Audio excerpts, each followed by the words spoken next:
പശ്ചിമേഷ്യൻ മേഖലയിൽ ആശങ്കയുടെ കരിനിഴൽ വീഴ്ത്തിക്കൊണ്ട് ഇസ്രയേലും ഇറാനും തമ്മിലുള്ള സംഘർഷം പുതിയൊരു തലത്തിലേക്ക് എത്തിയിരിക്കുന്നു. പരസ്പരം നടത്തിയ മിസൈൽ ആക്രമണങ്ങളും ആണവ കേന്ദ്രങ്ങൾ ലക്ഷ്യമിട്ടുള്ള നീക്കങ്ങളും ഈ മേഖലയിൽ ഒരു പൂർണ്ണ യുദ്ധത്തിന്റെ വക്കിലെത്തിച്ചിരിക്കുകയാണ്. ലോകമെമ്പാടും ഈ സംഘർഷത്തെ അതീവ ഗൗരവത്തോടെയാണ് നോക്കിക്കാണുന്നത്. യഥാർത്ഥത്തിൽ എന്താണ് അവിടെ സംഭവിക്കുന്നത്?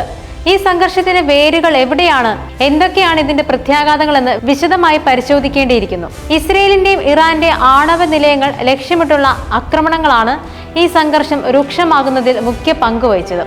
കഴിഞ്ഞ വ്യാഴാഴ്ച ഇന്റർനാഷണൽ അറ്റോമിക് എനർജി ഏജൻസി ഇറാന്റെ ആണവ സമ്പുഷ്ടീകരണ പദ്ധതിയിൽ അതൃപ്തി രേഖപ്പെടുത്തുകയും പരിശോധനാ മാനദണ്ഡങ്ങൾ പാലിക്കുന്നില്ലെന്ന് വ്യക്തമാക്കുകയും ചെയ്തതിന് തൊട്ടുപിന്നാലെയാണ് ഈ ആക്രമണങ്ങൾ നടന്നത് എന്നത് ശ്രദ്ധേയമാണ്.